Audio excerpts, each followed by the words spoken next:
Hello, my name's Dominic Fonte with Cutler Real Estate. Thanks for tuning in today. I want to bring you up to date on what the market's doing in real estate because there's a lot of talk nationally as well as locally that we're heading into another bubble and the market has shifted. So let me try to break it down and share the statistics with you because a lot of times when you're absent of factual information or the correct information, then emotions sometimes take over and you hear all these headlines and it's pretty scary. So I'd like to talk with you a little bit about what's really happening. Obviously, always remember real estate is local. So even if you hear national headlines, it only matters what's happening in your neck of the woods. So let's get started.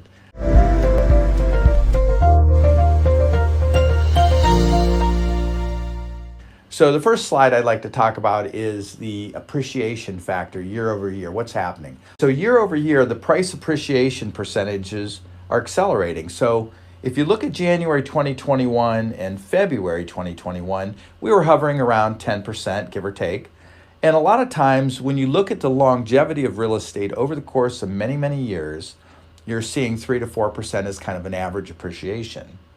Then, as we were getting back into the groove of real estate, as we moved into March, April, and May, you notice there's quite a large jump in appreciation. So the first thing you think of is, how can this sustain? How can you sustain this? Are we heading into a bubble, right? If you've been around long enough like me, 33 years, there's been a lot of different activities that create a lot of anxiety. And one of the biggest ones was in 2008 when the bubble burst. So is that because of the risky loans? Are we going into that bubble again? Well, if you look at Dr. Frank Nothoff, he was talking about that the market's different today. The run up in prices compared to 2005. So I remember as we were going into 2005 and 6, and then of course 2008 when the bubble burst, it was fueled by risky loans and really lenient underwriting, which is not the case today. The underwriters, who are the decision makers when you're getting a loan, look at certain criteria. And one of the things they look at would be, FICO scores or your credit rating. And so back when you're leading up to 06, if you look at this next graph, you're going to see $376 billion in 2006 was originated in loans of people with credit scores of 620 or less. So that's unbelievable. But if you fast forward to 2020, there were only $74 billion of loans originated in that 620 score rate, which is usually considered a little bit lower, maybe a teeny bit higher risk, but you can see the numbers way low. And so that's a good sign. So basically the outsized increase have raised concerns that the pricing bubble is emerging. However, the conditions today are quite different than they were in the early 2000s. Particularly in credit availability. Now, you got to have skin in the game to be able to get a loan. The current climb in the housing prices instead reflect on a strong demand, tight supply, which we know, supply and demand, and of course the historic low interest rates. And this was a Harvard study talked about recently. And then the other question is like a lot of people are saying, these interest rates are great, but the rate of the houses, the increase in values are so fast, I think I'm not even going to be able to afford it. So they look at two things. You have the affordability and the availability of mortgage credit. So in other words, how hard is it to get a loan these days? And if you look at this next graph, you're going to see a spike in 2004 through 2008, okay? And it says the housing bubble, it was at 868.7. So the higher the number, the easier it is for available credit for a mortgage. And then if you look at the graph where it jumps off the peak down in around 2008, and then it just gradually tapers up till today, you're about 129.9 on the availability of your credit index, which means it's still pretty conservative to get a loan. So the lending practices of the past are making it, even though it seems a little bit scary, the supply and demand and interest rates are the big issue right now. So is there this housing bubble for real? And so when you look at the affordability and the mortgage debt, you can look at this next graph and you'll see like a peak right at the housing bubble. And again, this shows you where we are today at 3.45, that the risk factors are way more conservative. So this is what's helping us to understand statistically that we're not really in any kind of a bubble, even though this is a little bit uncomfortable. It gives us some memories of 2008, which were not pleasant for about 6 years.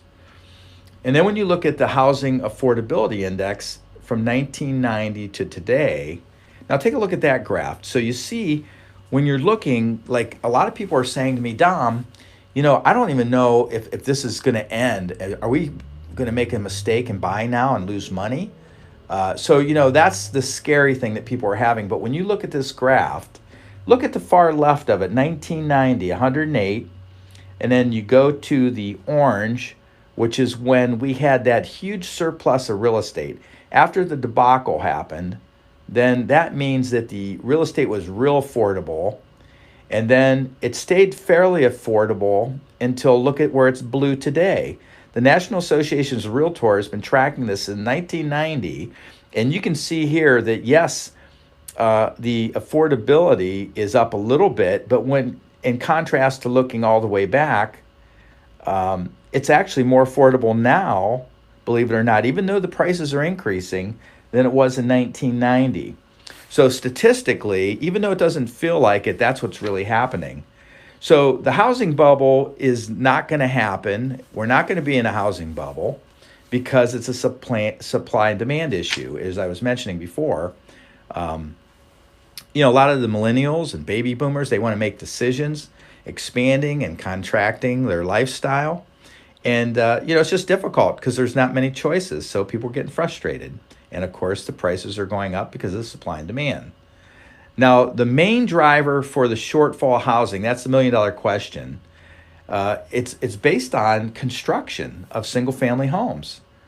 So Freddie Mac's chief economist did the research, and look at this next graph, single-family housing units completed. Now, this goes from 50 years ago, 1970 to 2020. So think about our supply and demand, the historic low interest rates, and the resale homes are the ones like if you're living in a home, you want to sell it and possibly build a home or buy a brand new home. And if you notice here, that little dotted line would be the average units completed over the course of those 50 years. Now you can see from 2010, the last 10 years, almost 11 years, technically 13 years, but let's say the last 10 or 11 years, you can see we are well below the single unit construction. The builders just aren't keeping up pace with what they used to. Actually, in 1970, they were building more in 1970 just about than they are now. And the difference now is we have all the millennials coming into the marketplace. There's a strong demand wanting to take advantage of those interest rates. And so at this point, we don't have a bubble, but there is something that happened when COVID came. A lot of people got scared. They were talking about forbearance. Now, what forbearance means is where you have a mortgage and something out of our control with the COVID, and they were working a plan with the bank so people wouldn't lose their homes through short sale or foreclosure, and they called that forbearance. And they were projecting like 5 million people on the forbearance program. And originally they projected about 30%. Now, in May of 2020, once things started tapering down a little bit, then it dropped all the way down to 8.47%. Now today, we're at 3.5%. So what does that mean? So forbearance means that are we going to have an avalanche of foreclosures coming to market? Because again, that's what happened in '08 is we had all those home sales, and I showed in the earlier slides where the credit scores were much lower and they made many more billions of dollars of loans, which isn't the case now. So the number of mortgages in the active forbearance now are under 2 million. And if you can look at that, initially it was like nearly 5 million. And so the majority of people on the next graph, you're going to see that pie chart, only 1.5 out of all those, if you look at those 5 million people that potentially could have lost their home through foreclosure, which is really painful for a family to have to go through that. It looks to me like now that the equity positions are much better for the consumer, that if, say, in the 1.5% cannot get a workout with the lender or work out a short sale or deed in lieu of or some situation and has to go to foreclosure, they at least would have an average of 10% equity in their home, and they could sell that home and pay off their debt and then potentially rent for a while until they can get back on their feet. So between 2006 and 2014, when we took that terrible, terrible market hit in that period of time, there were 9.3 million households that went into foreclosure, short sale, and these ended up being sold as what's called distress sales. That's what Wall Street Journal reported. Now, I lived through that. That was very, very painful. A lot of people were suffering, and it's not going to be anything close to that. So we're going to have some people that are going to get hit hard, but the smallest percentage now, when you look at supply and demand, it will be absorbed up pretty quickly, and then hopefully the people that are taking the hit on the foreclosures, we could possibly get them into an apartment and stabilize their life. The founder of Zelman Associates talks about the likelihood of having a foreclosure crisis again is about 0%, which I agree with that. Looking at the stats, of course, that's a good plan. Now, one of the things that always gets me is I hear the national chitter chat from the, it's always if it bleeds, it leads in the local and national news about the housing sales dropped in June. Are we, is this thing, coming to a halt? What's going to happen? Well, obviously there's always seasonality of business, typically, like since no one had an opportunity to have a vacation last year, mostly. July was a busy month. I saw a lot of RVs on the road. I saw a lot of activity. And so I'm just saying that I think July was pretty much a vacation for as many people that could take a little time off. Now, August, it'll be a little slower because people are going back to school. But when you look at this buyer traffic activity in April of 2021, you'll notice the dark blue means strong or very strong activity as far as buyers wanting to buy real estate in this jurisdiction across the country. And then as it gets lighter in color, then it gets a little softer. And then if you look at May, you see a little bit more lighter blue, which means it's softening a little bit. And then June, a little bit more. And of course, July, if we had Julys, I'm sure it would be more as well. But when you put them all three together, the buyer traffic in the second quarter 2021 will be a little less. And some of it's because some of the people decide, you know what, I'm stepping out of this ridiculous market. But I'm seeing a little less multiple offers, a little bit more stabilization. And so when you look at the showing index, this is what real estate agents will look at many times. The monthly ShowingTime index shows you June of 2021. And if you follow that dotted line across, you can see that even though the activity's dipped down, it's more activity this June than it was last June. So there's, in fact, a little bit cooling off. And so I would just say that some people did take a pause. Some people were shifting gears. Some people are not sure what's going on. So as I find this information and share it with you, we want you to be an informed decision maker. So don't be totally discouraged. I think things are still going to be fine. The buyer's market, the monthly inventory of homes. So like when you look at that market of what is happening in the past, present, and future, you can see the neutral line is between 6 and 7 months. So if you notice the graph, in 1999, you were about 4.5 months, which was more of a seller's market, right? Then we went, as the peak sales went up to almost 12 months in 2010, which was deep into the recessionary period when the bubble burst. We hung out in the buyer side for a while, and that's why when you looked at some of those graphs, you saw those high peaks. But then when you look at the last several months and couple of years, you're going to see a big dip there on the seller side. Now look at today. You see that little uptick? It looks like a check mark.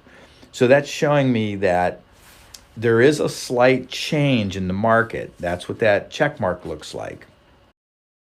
Lawrence Yen, the NAR, which is the National Associations of Realtors chief economist, at the broad level, home prices are in no danger of, say, declining due to a tight inventory, but I do expect prices to appreciate at a slower pace.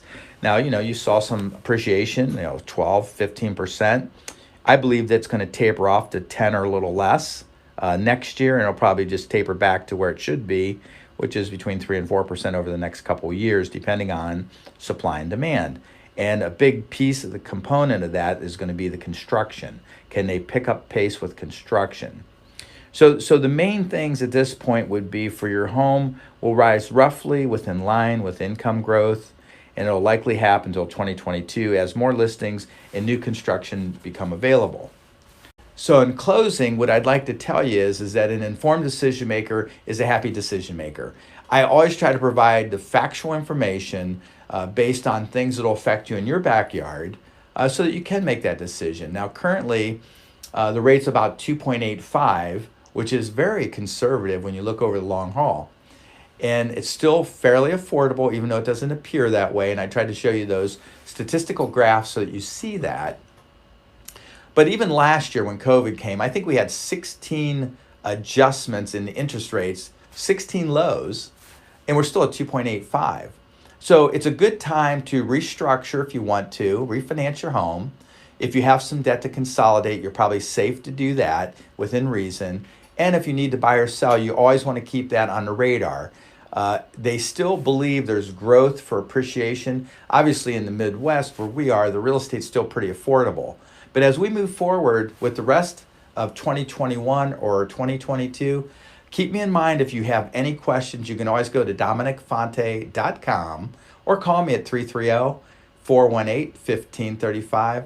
I hope this video finds you well, healthy, and enjoying the rest of the summer and into the fall. Thank you.